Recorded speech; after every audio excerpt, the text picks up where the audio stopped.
Hi, welcome to the Artistic Mystic Muse channel. I'm Nancy, your mystical muse. This is a collective reading for the April 7th through 13th, 2024.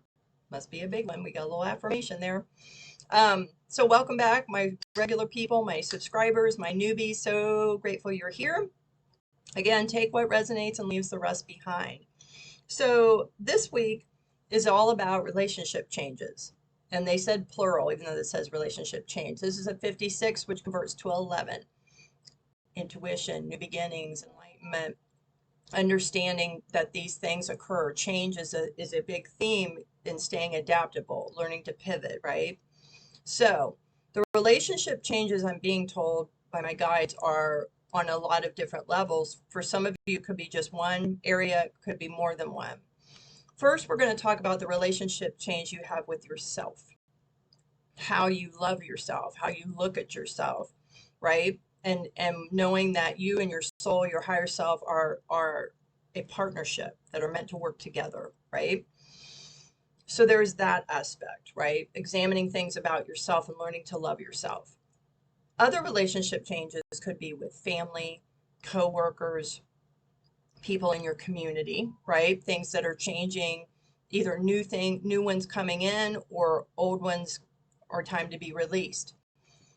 From a global standpoint, our relationships change may occur for us as a collective of humanity, of how we move through the world, how we look at the world and what's going on, right? And what we want either to not see, quote unquote, anymore, meaning it doesn't serve us anymore, right? And focusing on what is my connection to the bigger picture with humanity, right? With the planet, that relationship change. How are you assisting, right? As opposed to hindering. For some of you, it's also a love partnership, again, with yourself, could be with friends, family, significant other, the love for humanity, the interconnectedness of it, right? And 26 converts to an 8, which talks about leaving what was, moving towards something else, manifesting something else, coming into something that's more equally reciprocal, right? So there's that. Bottom of the deck, we have parenting, and it's a 63, which is a 9, which a lot of times talks about wish fulfillment, having those manifestations actually come to fruition. Um, how you parent yourself, right? Sometimes we have the inner child, and then there's the adult grown version of us, right? So, how are we parenting ourselves, children, whether they're our own, others? Adults can be children as well. They're in adult form, but they're behaving like a child. How are we parenting that? How are we holding that space, that energy, right? So, and parenting also is how we are responsible, the responsibility we wish to take on in our part that we play with others and with the planet, with humanity globally. So, yeah, and surrendering to things that are out of our control and what's meant to unfold. I think I need a haircut. My bangs are getting my way. Sorry. So, where we go from here, we've got foundation and achievements. So, Spirit's commending you on the work you've been doing, right? The bridges you're creating. But the foundation is not only your home space, though it can be that, what home is to you, not always physical, but it could be. Some of you might need to work on your house and achievements. So, how are you restructuring your foundation? What wasn't built maybe on stable ground or shaky ground? How are you restructuring that foundation to build a stronger home? Now, that foundation could be within yourself, your root chakra, right? How you look at the world, how you feel your safety, how your safety, because that's been coming out a little bit in the readings too. It can also be what you're creating now for yourself. So, what does that look like? Yeah, crown chakra. They're asking you to, pray, meditate, connecting with the crown, with the divine for guidance. And we also have spiritual strength, strengthening your connection to spirit. What's that look like? Yeah, obstacles and challenges. What is that for you? And know that there could be some disruptions. Disruptions in things you're experiencing, a disruption in yourself. You see the cracks, you see this shifting that's uncomfortable, that needs addressed, that needs rebuilt, needs realigned, because this is not aligned, right? What is that disruption? And how do you handle disruptions, changes in relationships? How you handle it, how you think about them, the actions you take, the words that you speak, being very conscious of that, more mindful. Okay. Angel deck, we've got Victory, Archangel Sandalphon. Your prayers have been heard and answered. Have faith. They have been heard, right? But know that it's divine timing. It may come in tomorrow. It could come in a month later, years later, whatever that is. But have faith that in divine timing, it will be answered. It will be for the highest good of all, which is what victory is, right? Creative writing, Archangel Gabriel. Make time to write down your thoughts in a journal or pen an article or book. Sometimes to help you process, to help you focus, journaling helps, writing it down. Some of you may have a book in you or an article or a blog, right? So you're being encouraged, if writing is for you, to use that as a tool. And then at the bottom of the deck, we have Spread Your Wings, Archangel Ariel. Do not hold back right now. The timing is perfect and you are ready to soar. That is that shift, right? Whatever that looks like, it's coming. Have faith in that. From a neat tarot deck, it's the deck of Dreams of Gaia, we have the Sage. The Sage is the person who's got all this wisdom and experiences. And, you know, some of you may be a loner, maybe not. Wolf is also about a pack mentality too. But the Sage, using that wisdom you have to guide yourself, but also maybe to assist others.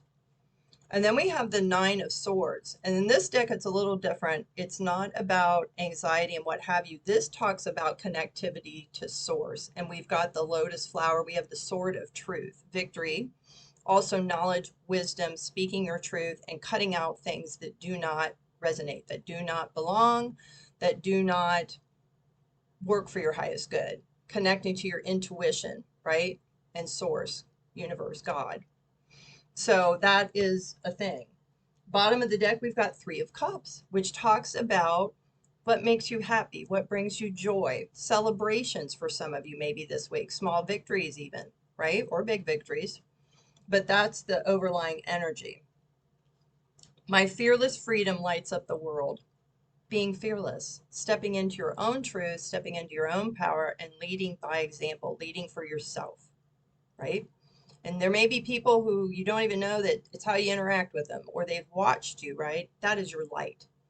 But you have to be fearless, because oneness is your true nature. This is where we're headed, is oneness, unity consciousness, Christ consciousness. And that's been a theme for this month.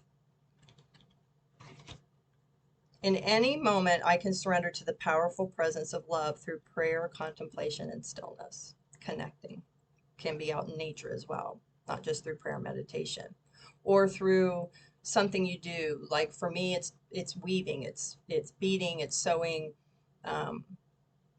It can be these readings. That's my meditation. That's my weave, right? My prayer. And that's how I connect with love. Yeah. And the universe works fast when I'm having fun. Make sure you're having fun in some way, or something that brings you joy. Surrendering to the journey, release, control. You can only control yourself, but she's journeying towards and coming out of what kind of looks like a cave. No, I guess it's a tree. Yeah, there's an owl of wisdom following her inner light. You may not know the whole journey yet. Why? What's the point? Moving on to new waters, new locations, new experiences, new destiny, right?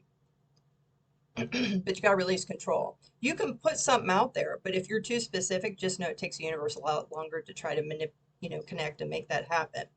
Know that the universe, God, source, knows what's best for you. It may not look the way you think, so be open to that. Mystic healer. Healing energy flows through you, indeed. Through your words, your thoughts, your actions, how you treat others, how you treat yourself. Goddess deck, Hecate, the in-between. We are kind of in this in-between of the shift of this month, of the change, going with the flow. Consciousness of lack, letting go of the consciousness of lack, whatever that looks like for you. Looking at the abundance, having gratitude for what you do have and knowing you are worthy. That's a big one. And taking the steps towards that, towards your dreams. Beautiful card. Yes, going forward. Time to go forward on this journey. Community. How are you connecting with your community? Who is your community? Can be family, can be friends, can be a group, can be online. Connecting with like minds. Yeah, releasing what no longer serves you. The shedding. That's a big theme too. And the illumination. The ahas, the epiphanies that are coming. And it's okay to change how you look at things. Communication. Being honest with yourself, being honest with others. Communicating, connecting, particularly in relationships. That's important. Yeah, movement, to create movement, going with the flow. The water does not bust through the rock, though eventually it might, but it knows how to move around the obstacles, knows how to go with it, right? Not freak out and get stuck here on the rock. Movement. So it's happening. It just may not be, you don't always see it. Yeah, finding your joy. What brings you joy? Yeah, creation. What are you going to create? Now's the time. Now is the time. And taking a step, taking action towards that. And be conscious of what it is you're attracting. Your attitude and how you look at it, steps you take, words you say, thoughts you have, is what you will attract. Boundaries. Having boundaries in place, right? Not sacrificing yourself. Not making yourself small. Having loving boundaries for yourself is really important. Really important. Yeah, the void. We are getting ready. We are in the void of creation. I love the void. New beginnings. Things might be coming to you also in your dreams, other thoughts. Yes, using discernment, the sword of discernment. What's right for you? What's best for you? What you will and will not encounter with. That's taking back your power. Just saying. Yeah, and embracing the change. Okay, this reading's a little bit short. I'm going to go to my B Oracle deck. It's the link's down below. I have 3 Oracle decks, no special instructions, but let's see what the B's have for us. Yeah, be happy. Find joy. Find joy. Earn your stripes. Yeah, do the work. Be a leader. Be a leader in your own life. And in doing so, you're a leader for others. Take flight. Take that step. Spread the wings. Be a manifester. Productive. Be productive. What does that look like for you? Sometimes your rest is productive. Just saying, you need a timeout. Maybe it's creating something, trying something new. Take what resonates, leave the rest behind. Thanks for being here. If you need a reading, go to my link. You want something shorter, what have you, just send me an email. I've got frequency jewelry. It's one of a kind. If you want something custom, I'd be happy to do that for you. So see you next time. Take care.